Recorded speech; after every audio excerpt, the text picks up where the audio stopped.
Esperanzas destrozadas. Había intentado.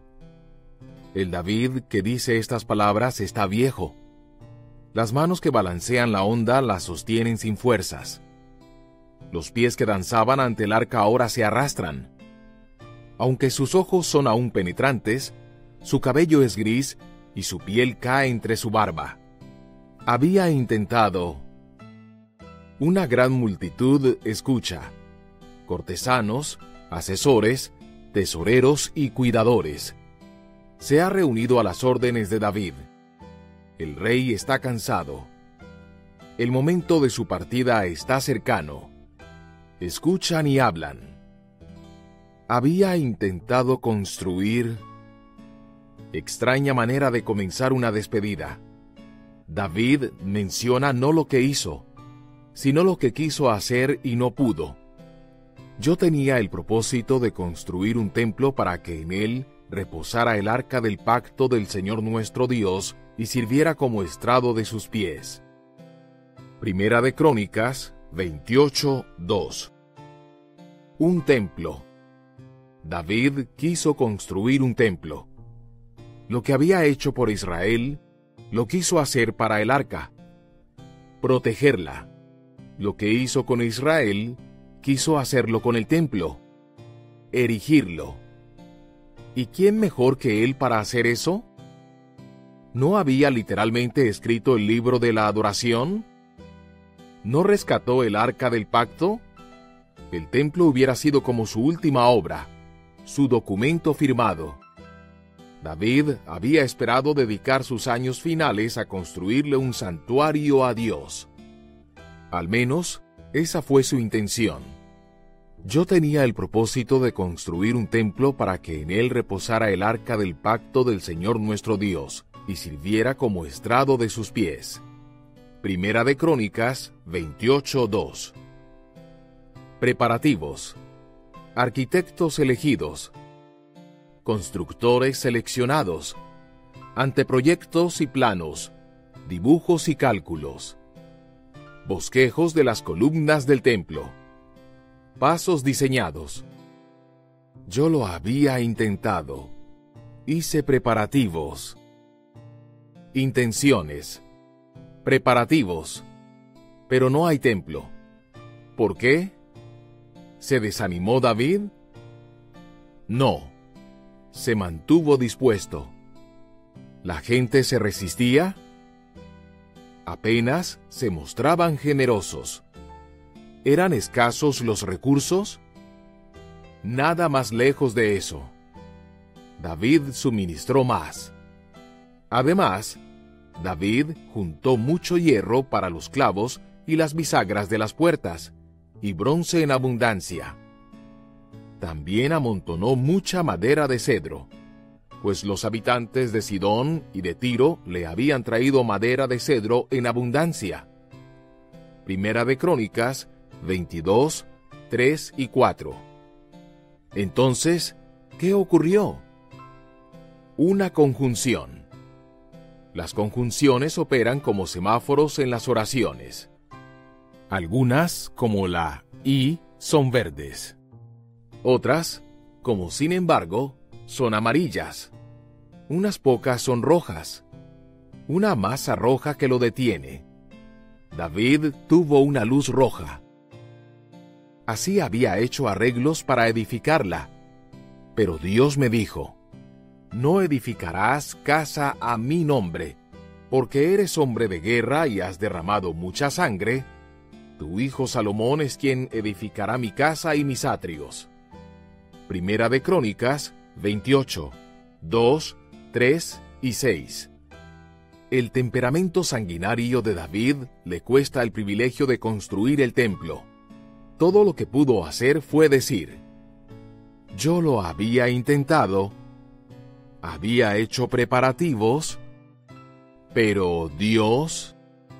Estoy pensando en algunas personas que han pronunciado palabras similares. Dios ha tenido planes diferentes a los de ellos. Un hombre esperó hasta la mitad de sus 30 años para casarse. Resolvió seleccionar a la esposa correcta y, consagradamente, Se tomó su tiempo. Cuando la encontró, se mudó en dirección al oeste, compró un rancho y comenzaron una vida juntos. Luego de 3 cortos años, ella murió en un accidente. Yo lo había intentado. Había hecho preparativos. Pero Dios... Una joven pareja convierte una habitación en un cuarto para niños. Preparan las paredes. Restauran una cuna.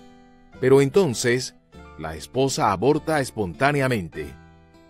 Yo lo había intentado. Había hecho preparativos. Pero Dios... Wilhelm quería predicar. A los 25 años tenía la experiencia suficiente como para saber que estaba hecho para el ministerio. Vendió objetos de arte, enseñó idiomas, se encargó del comercio de libros. Podía ganarse el pan de todos los días. Pero eso no era vida. Su vida estaba en la iglesia. Su pasión estaba con la gente. Entonces, esa pasión lo llevó a los yacimientos de carbón del sur de Bélgica. Allí, en la primavera de 1879, ese alemán comenzó su ministerio entre los simples trabajadores mineros de Borinage. En semanas, probó su entusiasmo. En una catástrofe minera, murieron decenas de personas. Wilhelm trabajó día y noche para atender a los heridos y alimentar a los hambrientos. Raspaba incluso los desechos de sustancias de la mina de carbón para calentar a la gente. Luego que se despejaron los escombros y se enterró a los muertos, el joven predicador se ganó un lugar en sus corazones. La pequeña iglesia desbordaba de gente hambrienta de sus sencillos mensajes de amor. El joven Wilhelm estaba haciendo lo que siempre soñó. Pero un día, su superior llegó a visitarlo. El estilo de vida de Wilhelm lo impresionó. El joven predicador usaba un abrigo de soldado. Sus pantalones estaban hechos con arpillera y vivía en una simple cabaña. Además, Wilhelm le daba su salario a la gente.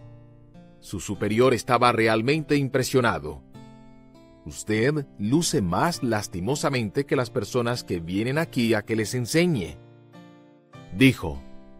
Wilhelm le preguntó si Jesús no hubiera hecho lo mismo, pero su interlocutor consideraba que esa no era la apariencia apropiada para un ministro.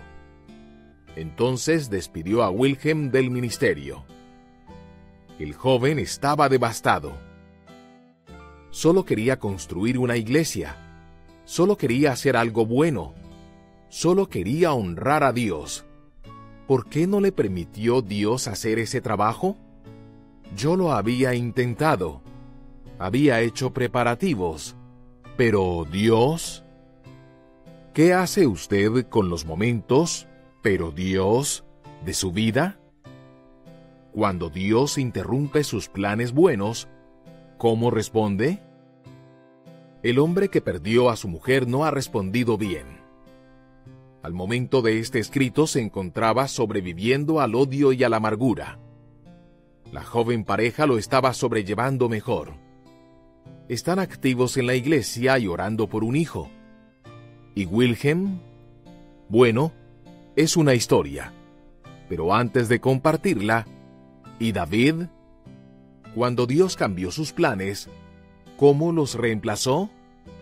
A usted le gustará esto. Al pero Dios le siguió un sin embargo, Dios. Sin embargo, el Señor, Dios de Israel, me escogió de entre mi familia para ponerme por rey de Israel para siempre. En efecto, Él escogió a Judá como la tribu gobernante. De esta tribu escogió a mi familia, y de entre mis hermanos me escogió a mí, para ponerme por rey de Israel. Primera de Crónicas 28:4. Reduzca el párrafo a una frase, y se lee: ¿Quién soy yo para quejarme? David había pasado de renacuajo a realeza, de arrear ovejas a liderar ejércitos, de dormir en el pasto a vivir en un palacio. cuando a usted le dan un helado de frutas, no se queja porque le falta una cereza. David se enfrentó al gigante de la decepción con el sin embargo, Dios. David confió. Lo mismo hizo Wilhelm. No al principio, imagínese. Inicialmente estaba dolido y con ira. Estuvo unas semanas en una pequeña ciudad sin saber qué hacer. Pero luego ocurrió lo más extraño.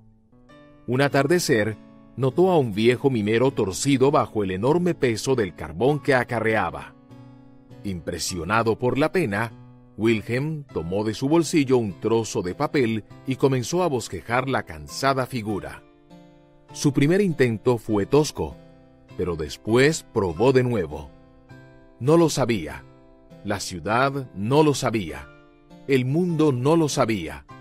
Pero Wilhelm, en ese preciso momento, descubrió su verdadero llamado. No a la ropa de clérigo, pero sí a la camisa de un artista. No al púlpito de un pastor, pero sí a la paleta de un pintor. No al ministerio de las palabras, pero sí al de las imágenes. El hombre joven, el líder, no rehusó convertirse en el artista que el mundo no pudo resistir. Vincent Wilhelm van Gogh. Su "pero Dios" se convirtió en un "sin embargo, Dios". ¿Quién puede decir que el suyo no se convertirá en lo mismo?